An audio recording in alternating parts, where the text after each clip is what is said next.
Supreme court ने यह भी कहा कि आप लगभग आधा दर्जन कानूनों का हम्म।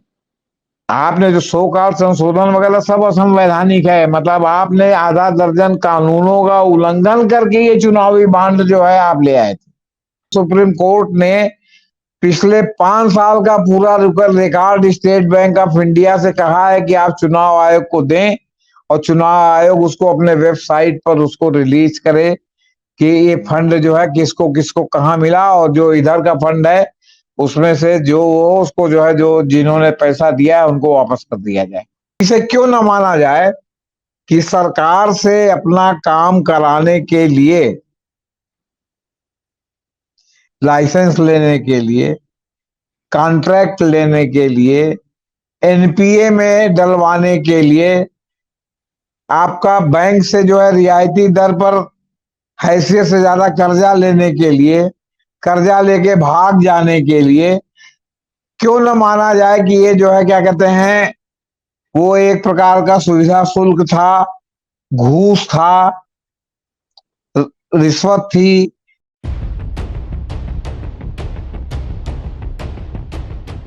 सुप्रीम कोर्ट ने इलेक्टोरल बॉन्ड को रद्द कर दिया है। इसके साथ कहा है कि असंवैधानिक है और चुनाव आयोग की भी अच्छी खिंचाई की है, उसको लकार भी लगाया है।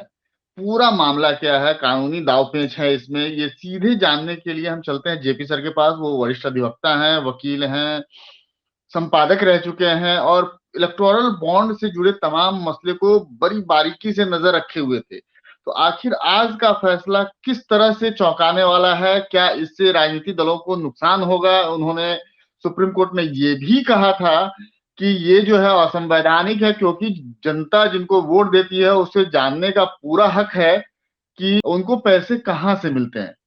जेपी सर से जानते हैं आखिर पूरा मामला सुप्रीम कोर्ट में क्या हुआ। सर नमस्कार।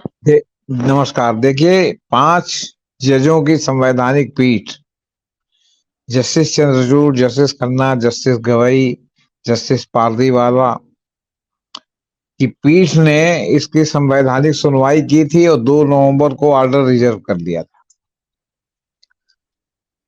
देखिए, चुनाव आयोग में जो ये इलेक्टोरल बॉन्ड थे, ये पारदर्शिता को, चुनावी फंडिंग का इन्होंने बिल्कुल एकदम खत्म कर दिया। हम्म। हालांकि जब 2017-2018 में ये लाया गया था और इसके लाने वाले सूत्रधार थे अरुण जेटली साहब, उन्होंने कहा कि इससे पारदर्शिता आएगी।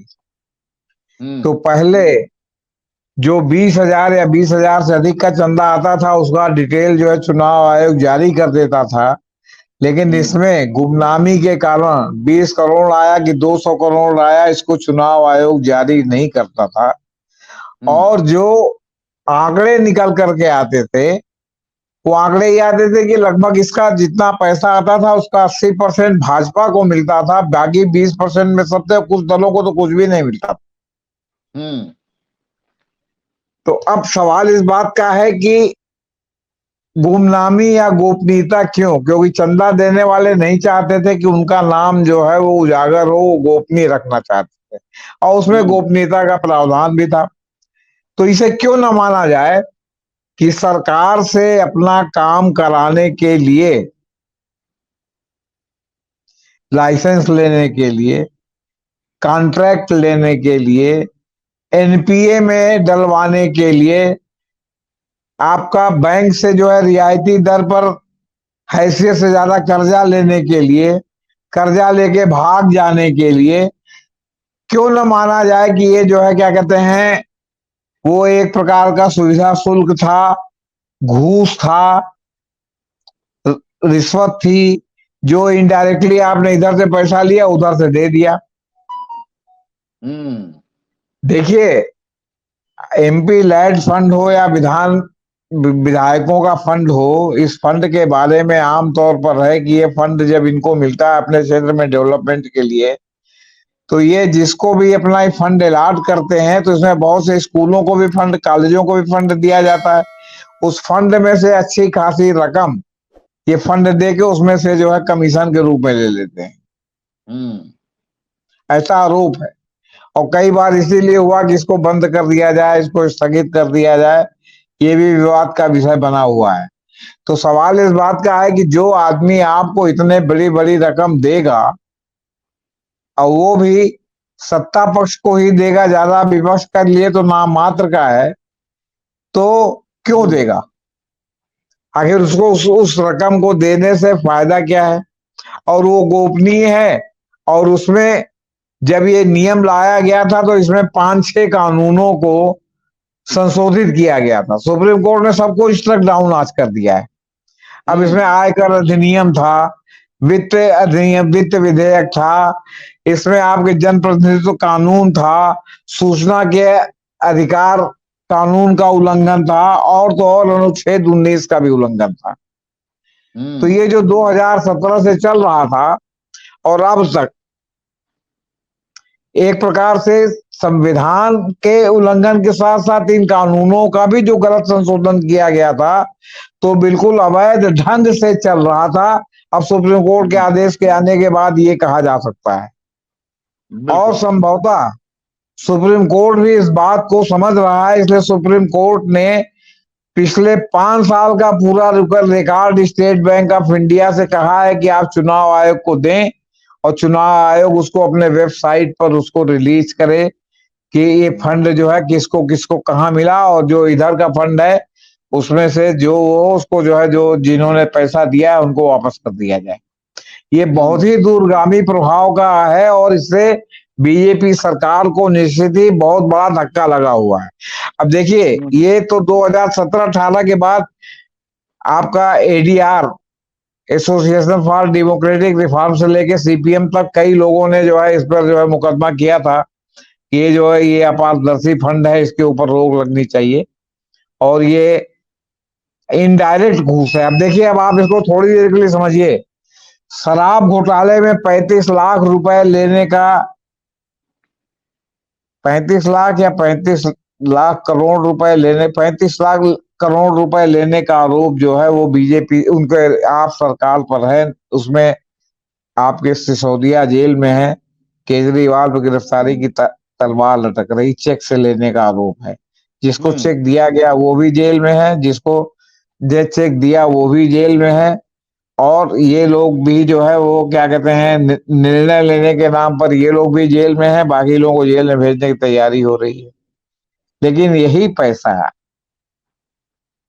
अगर करोड़ों में ये चुनाव बांड के रूप में जो है क्या कहते हैं आपको देते, तो उनके चुनाव के फंडिंग भी हो जाती, और जो है घूसखोरी का आरोप भी नहीं लगता। बिल्कुल। केवल इसी से आप समझ लीजिए। तो सवाल इस बात का है कि आप कॉन्ट्रैक्ट पा रहे हैं, आप जो है 10-10 हजार करोड़ रुपया, 15-15 हजार करोड़ रुपया आप बैंक से लोन ले रहे हैं, और लोन लेके भाग जा रहे हैं। आपको लोन भी इस तरह मिल रहा है कि आप प्रधानमंत्री के कार्यक्रम में दिखाई पड़ते हैं, आप प्रधानमंत्री के साथ विदेश यात्रा कर रहे हैं, मेहुल चौकसी टाइप से, नीरव मोदी से, मैंने उनको पैसा भी आपने लिया, उसके बाद लेके भाग गए। और उसके बाद आपने देखा होगा कि पिछले 10 साल से ढोल ताशे के साथ कहा जाता है अब आ रहे हैं, अब आ रहे हैं, अब आ रहे हैं, अभी तक वो आए नहीं।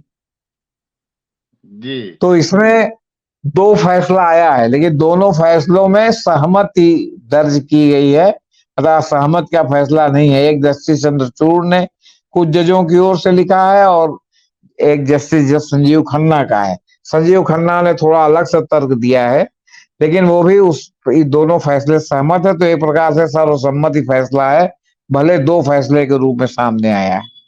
तो अब सवाल इस बात का है कि जहां 20,000 रुपए के डोनेशन को, 20,000 से अधिक के डोनेशन को पब्लिक किया जाता था, वहां अब 200 करोड़ के डोनेशन को, 2,000 करोड़ के डोनेशन को भी पब्लिक नहीं किया जा रहा है। और क्यों नहीं पब्लिक किया जा रहा है? चोर की दाढ़ी में तिनका। सवाल है कि आप हमारे प्रतिनिधि बन करके चुने जाते हैं, लोक प्रतिनिधि, आप जनता के प्रतिनिधि बन के चुने जाते हैं। तो जनता प्रतिनिधि का चुनाव करती है कि जनता राजा का चुनाव करती है? व्यवस्था ने जनप्रतिनिधि को राजा बना दिया कि आप राजा का चुनाव कर दें, कि एक बार आपने चुनाव कर लिया तो उसके बाद 5 साल तक जो है आप उसके किसी क्रियाकलाप पर कोई सवाल नहीं उठा सकते। वो चाहे जितना जो है वो आपके विरुद्ध जो है काम करे, आपके विरुद्ध कानून बनाए, आपके विरुद्ध नियम बनाए, आप जो लोक कल्याण की जगह वो जो है स्व कल्याण के लिए जो है क्या कहते हैं पैसे का समायोजन करे, पैसे की लूट करे, तो उसको 5 साल के लिए अभय दान दे देते हैं। ये बात ठीक नहीं है। लोकतंत्र में अगर हमारे लोक प्रतिनिधि हैं तो जन लोक से किस बात की गोपनीयता, लोक से जिनके आप प्रतिनिधि हैं किस बात की गोपनीयता। और फिर अब अगर आप पिछले 75 साल का इतिहास देखें, जब से देश आजाद हुआ, संविधान लागू हुआ, 1950 से चुनाव होना शुरू हुआ, तो 50 से 50 और 23 73 साल हो गए। 73 साल में ये नहीं कह सकते कि आपकी एक ही सरकार आई, कांग्रेस की आई, इसके बाद फिर जो है वो क्या कहते हैं जनता पार्टी की सरकार आई, फिर जो है मिली जुली सरकार आई, बीपी सिंह की जनता दल की सरकार आई, इसके बाद जो है देवगौड़ा की सरकार आई मिली जुली, इसके बाद आपका क्या कहते हैं ये क्या कहते हैं कांग्रेस की आई, वाजपेयी जी की, बीजेपी की आई, वाजपेयी कांग्रेस जी की की आई, फिर सरकार आई। कांग्रेस के भी आई, तो कहने का मतलब बारी बारी से सभी आए। उसमें सत्तारूढ़ दल में कम्युनिस्ट भी आपके जो है भले सक्रिय रूप से न शामिल हो, लोकसभा स्पीकर थे, वो शायद वो यूपीओ को समर्थन दे रहे थे। इंद्र कुमार गुजराल का नाम मुझे नहीं याद आ रहा, इंद्र कुमार गुजराल की मिली जुली सरकार आई। तो कहने का मतलब है कि सभी पार्टियों ने सारे सरकारी गोपनीय दस्तावेज देखे। ऐसा नहीं कि उसमें किसी की पहुंच से कुछ दूर रहा, जब वो सरकार में है तो सारे चीज उनके लिए उपलब्ध है देखने के लिए। बिल्कुल। तो जो आपके लोक प्रतिनिधि हैं जिनको आपने चुना है, लाल चुना है, हरा चुना है, तटस्थ सफेद तटस्थ चुना है, जो भी चुना है उन्होंने सब देखा। लेकिन नहीं देखा तो किसने नहीं देखा, आपने नहीं देखा, जो आप मास्टर ऑफ जो है क्या कहते हैं डेमोक्रेसी हैं, मालिक हैं आप अपना प्रतिनिधि चुनते हैं कि ये सरकार चलाएंगे। उन्होंने देखा लेकिन आपसे गोपनीयता की आप न देखने पाए। ये क्यों, ये क्यों है? इससे जो है वो क्या कहते हैं ये पोल खुलती है, ये नहीं खुलती है कि कहीं ना कहीं कुछ दाल में काला है। बिल्कुल। अब अब सवाल इस बात का है कि ये निर्णय आने से पूरे देश ने एक मतलब आश्वस्त की लहर दौड़ी है कि सुप्रीम कोर्ट अभी भी पूरी तरह सरकार के सामने सरेंडर नहीं है, क्योंकि अभी इसके पहले जो भी महत्वपूर्ण मामले आते थे उसमें सुप्रीम कोर्ट सरकार के पक्ष में फैसला देता था और ये माहौल बनने लगा था, ये आलोचना होने लगी थी कि जहां इस तरह का मामला आता है जिसमें सरकार हॉट वाटर में जा सकती है, उसके लिए परेशानी खड़ी हो सकती है, उसमें सुप्रीम कोर्ट किसी न किसी बहाने उसके साथ खड़ा हो जाता है। इससे उसको मनमानियों का मौका मिलता है। बिल्कुल। तो ये इस फैसले से एक जनता में गया कि नहीं अभी भी कुछ है। आखिर इलेक्टोरल बॉन्ड का ये जो फैसला आया है इसमें हालांकि सभी राजनीतिक दलों को चंदा मिलता है, लेकिन किसी को 10 रुपया चंदा, किसी को 90 रुपया चंदा।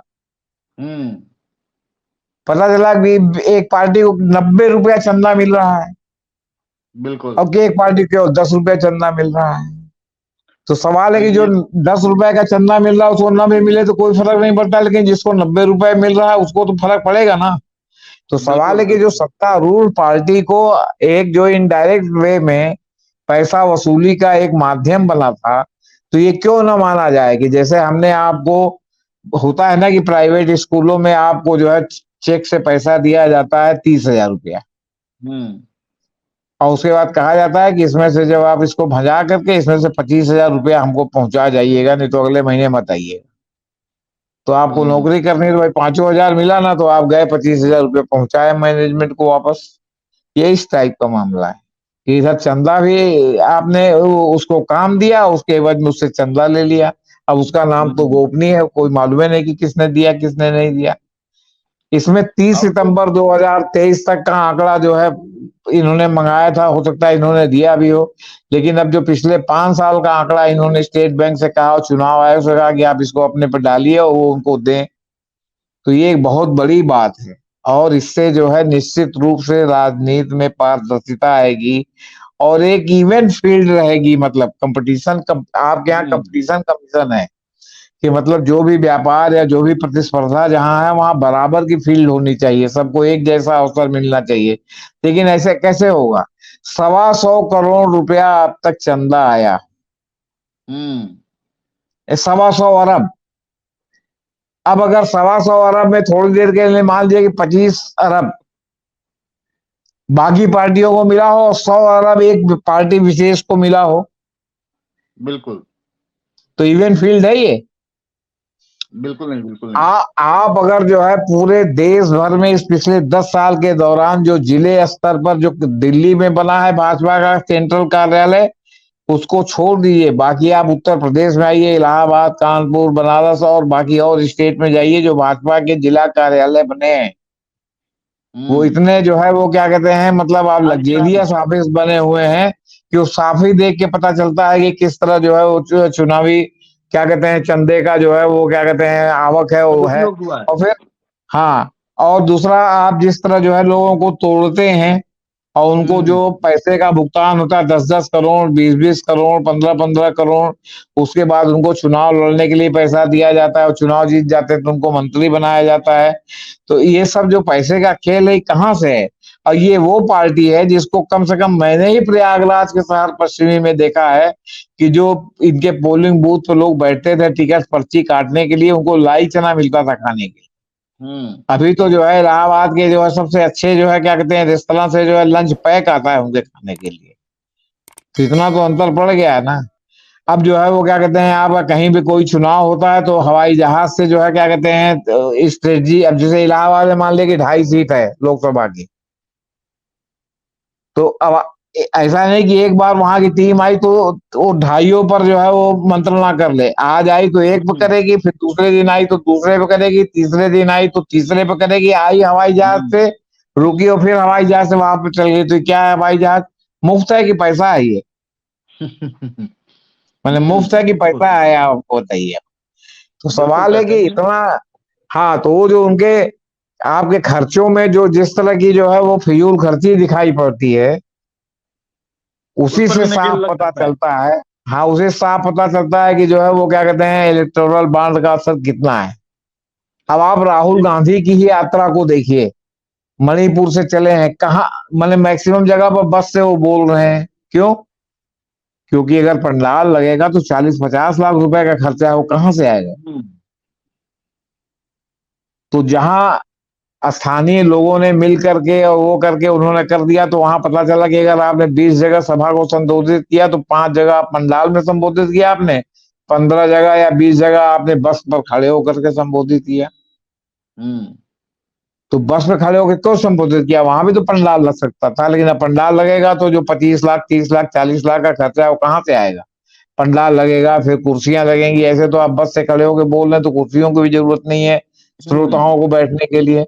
और पंडाल लगेगा तो धूप से बचने के लिए जो है उसके ऊपर सामियाना कनात भी खींचेगी, सामियाना भी लगेगा, तो मतलब खर्चा ही तो खर्चा है ना। तो बिल्कुल, कहने का बिल्कुल। मतलब है कि देखने से ही आपको पता चल जाता है कि कितना। अब आप सोचिए, प्रधानमंत्री जी का जो रोड शो होता है उस रोड शो में पूरे रास्ते भर फूल बरसाया जाता है हम्म। और बाकायदे प्रिंट मीडिया, गोदी मीडिया, इलेक्ट्रॉनिक मीडिया में आता है कि गुजरात की पूरी इवेंट मैनेजमेंट की टीम आई थी, हजारों लोग आए थे, जगह जगह खड़े थे, वहां से ट्रकों फूल मंगवाया गया। ये सब निःशुल्क तो नहीं होता ना, तो इसका बिल्कुल। शुल्क जो लगता है वो कहाँ से आता है? हम्म। वो अनइवन फील्ड बनाता है भाई इलेक्टोरल बॉन्ड। और पारदर्शिता के नाम पर आया था और निहायत ही अपारदर्शी हो गया था। जो आपका जनता जनार्दन है, जिनके प्रतिनिधि हैं, आप उन्हीं को नहीं मालूम कि कहाँ खेल खेल क्या हो रहा है, उन्हीं को बताने में सब दिक्कत है। तो अच्छा इसको सर, ये सुप्रीम बताइए। कोर्ट ने समझा जी। जी। अब ये बताइए, सुप्रीम कोर्ट के इस फैसले से ये भी तो अब आने वाले दिनों में ये पता तो चल सकता है मोदी के मेहरबान मित्र कौन कौन से हैं, या बीजेपी पर मेहरबान मित्र कौन कौन से हैं। हाँ हाँ, यही पता चल सकता है। और दूसरी बात आपको बताएं, ये जो गुणात्मक अंतर आया है, ये लगातार सुप्रीम कोर्ट की आलोचना हो रही थी। और इस हम्म। आलोचना के पहले भी एक ऐसा जो है चुनाव को लेकर के एक कांड हुआ मेयर वाला, जो चंडीगढ़ वाला, जी। जिसका जो है वो देख करके सुप्रीम कोर्ट ने देखा कि अरे बाप रे बाप, ये इतना बड़ा दुरुपयोग हो रहा है। और सुप्रीम कोर्ट ने उस चुनाव अधिकारी को जो वहां था उसको जो है कहा कि इसको हाजिर करो 19 तारीख को। उसके पहले अच्छा पता चला कि वो बीजेपी का मनोनीत सभासद है, जिसको इन्होंने चुनाव अधिकारी बनाया था। अब पता बिल्कुल। चला कि उसको जो है चुनाव उसको हटा दिया। हम्म। अब जो नए पदाधिकारियों की लिस्ट है उसमें मसीह साहब का नाम हट गया। ये भी कल के इंडियन एक्सप्रेस की रिपोर्ट है। तो अब उसका नाम हट गया है। अब 19 तारीख को देखिए वो अदालत में पेश होकर क्या कहता होगा। हो सकता है उसके ऊपर भी दबाव बनाया जा रहा हो कि तुम सही बात मत कहना, नहीं तो तुमको उल्टा लटका देंगे। बिल्कुल, ये भी हो सकता है कि सर हम दूसरा फाइल साइन कर रहे थे, गलती से ये आ गया था। नहीं तो कई कागजों पर दस्तखत लगातार कर रहा था ना। हाँ ये भी हो सकता है। हाँ ये भी हो सकता है। नहीं वो तो हाँ ऐसा है ना कि एक मजाक की बात है। मजाक की बात यह है कि एक प्लांटेड लव स्टोरी में किसी को ट्रैप करने के लिए, बेवकूफ बनाने के लिए लव स्टोरी कुछ लोगों ने मिलकर क्रिएट की। और उसके बाद फिर जो है जो हीरोइन थी उसकी शादी तय हो गई। तो उसने कहा कितना लव स्टोरी चलेगा, तो बोले कुछ नहीं तो फिर अब इसका विच्छेद हो जाए। तो हीरोइन ने कहा हीरो से कि ऐसा है कि मुझे कुछ आंख की बीमारी हो गई थी हम्म। और मुझे उसमें बंदर जैसे लोग भी बड़े जो है क्या कहते हैं हीरोइक लगते थे। जब मेरी अम्मी को पता चला कि मेरे आंख में कुछ इस तरह का कोई ऊपर का असर आ गया तो बड़े हकीम जी के यहाँ दिखाया उन्होंने, मौलवी साहब के यहाँ, उन्होंने झाड़ फूंक की तो मेरी आंख खुल गई। और खुल गई तो मैं देख रहा हूँ कि तुम तो बंदर जैसे हो, तुम्हारी हमसे दोस्ती कैसे हो गई। हम्म। तो दी सही एंड बात। हो गया। दी एंड हो गया आपको बता। तो वही वाली बात है कि कब आपकी आंख का जो है वो बदल जाएगा और कब आपकी आंख फिर से जो है खुल जाएगी, नेत्र चक्षु आपके खुल जाएंगे। तो भैया ये जो नामा है ना ये बड़ी गंदी चीज है। इससे आंख बंद भी होती है और आंख खुलती भी। जी। सर इलेक्टोरल बॉन्ड मामले में सुप्रीम कोर्ट ने एक तीर से दो निशान कर दिया है। एक तरफ तो इलेक्शन कमीशन ऑफ इंडिया को साथ दिया है कि अब जो है आप नाम बताइए कि कौन कौन से लोग जो हैं हमारे साहब पर मेहरबान हैं, हमारे साहब की पार्टी पर मेहरबान हैं, और दूसरे किन किन लोगों को कितना चंदा मिला। और दूसरी ओर जो है इलेक्शन सुप्रीम कोर्ट ने ये भी जता दिया कि अभी भी हमारे में कुछ रीढ़ तो बची है। बहुत बहुत शुक्रिया, नहीं आप हमारे साथ यही नहीं, रिपोर्ट किए। यही नहीं। हम्म। सुप्रीम कोर्ट ने ये भी कहा कि आप लगभग आधा दर्जन कानूनों का हम्म। आपने जो सो कॉल संशोधन वगैरह सब असंवैधानिक है। मतलब आपने आधा दर्जन कानूनों का उल्लंघन करके ये चुनावी बांड जो है आप ले आए थे। हम्म। और तो दूसरा क्या? ये चुनावी बांड का जो एक वित्त विधेयक के रूप में आया, इसको हम्म। धन विधेयक के रूप में पास कराया गया था। उस समय हम्म। राज्यसभा में इनका बहुमत नहीं था तो इसको धन विधेयक के रूप में पास कराया था। ये भी चैलेंज में है कि धन हम्म। विधेयक के रूप में क्या इसको आप पास करा सकते हैं। तो उस पर तो नहीं, उन्होंने इसलिए कहा कि धन विधेयक का मामला ऑलरेडी जो है संविधान पीठ के समक्ष है। उस पर अलग से संविधान पीठ विचार करेगी कि जो है क्या जो आप जो है क्या कहते हैं जो धन विधेयक के अलावा जो बहुत से आपने पीएमएलए है जैसे आपने धन विधेयक के रूप में पेश किया, तो क्या उसको आप धन विधेयक के रूप में पारित करा सकते हैं। इसकी संवैधानिकता अलग से विचार की जाएगी। तो ये भी धन विधेयक के रूप में इसको जो है इस संशोधन को, तमाम संशोधनों को सब धन विधेयक के रूप में पास कराया गया था ताकि जो है राज्यसभा में इस पर सवाल न उठे, लोकसभा से पास हो जाए। और भाई हम्म। लोकसभा में इनका बहुमत बहुत है। थी। हाँ जी। तो ऐसा नहीं, तो सुप्रीम कोर्ट ने इनको नंगा कर दिया है कि किस तरह जो है आपने व्यक्तिगत लाभ के लिए, अपनी पार्टी के लाभ के लिए आपने इतने कानूनों का उल्लंघन किया है। उल्लंघन करके आप इसको ले आए। आपने पहले बहुत बहुत। संवैधानिक वैधता नहीं परखी कि हम ये जो हम्म। ला रहे हैं ये संविधान की कसौटी पर ठहर पाएगा कि नहीं। हाँ लेकिन मैं कह रहा हूं कि इसमें सुप्रीम कोर्ट की भी गलती है। इस तरह के जो भी मामले हों जिनका फार रीचिंग जो है मतलब प्रभाव हो, दूरगामी प्रभाव हो। अब जैसे 2021 में आया था कि इस पर रोक लगा दी जाए। हम्म। जब सुप्रीम कोर्ट में बात चल रही थी, सुप्रीम कोर्ट ने ऑर्डर रिजर्व का किया था, तब भी कहा गया था कि फिलहाल इसमें रोक लगा दी जाए। हम्म। लेकिन सुप्रीम कोर्ट ने रोक नहीं लगाई। रोक नहीं लगाई तो जब से सुप्रीम कोर्ट में रोक लगाने की बात हो रही थी और 125 करोड़ रुपए का जो मामला है उसमें कम से कम तो 30-40 100 करोड़ का जो है वो क्या कहते हैं वो इस बीच में ट्रांजैक्शन हो गया होगा जब सुप्रीम कोर्ट की रोक नहीं थी। बिल्कुल। हाँ, तो उसमें अगर रोक लगा दी होती तो कम से कम ये ट्रांजैक्शन नहीं होता। अब तो सुप्रीम कोर्ट कह रहा है ना कि 5 साल का आप हिसाब दीजिए और फलाना कीजिए दिमागा कीजिए। बिल्कुल। तो कई बार जो है वो जब रोक लगती है तो वो उससे भी जो है मतलब न्याय सुलभ होता है, आपसे बता दें। अब आज बिल्कुल। की डेट में आप 5 साल पहले 10 साल पहले सुई घुमा के नहीं ले जा सकते, 8 साल पहले। हम्म। जी, घड़ी की सुइयां जो बह गई, गंगा जी में जो पानी बह गया सो बह गया। बहुत जी। बहुत शुक्रिया सर, ये था इलेक्टोरल बॉन्ड विशेष। जेपी सर बता रहे थे कि कैसे क्या खेल हुआ, इससे क्या बदलेगा, किस तरह से जनता को भरोसा होगा और सुप्रीम कोर्ट से कहाँ चूक हो गई।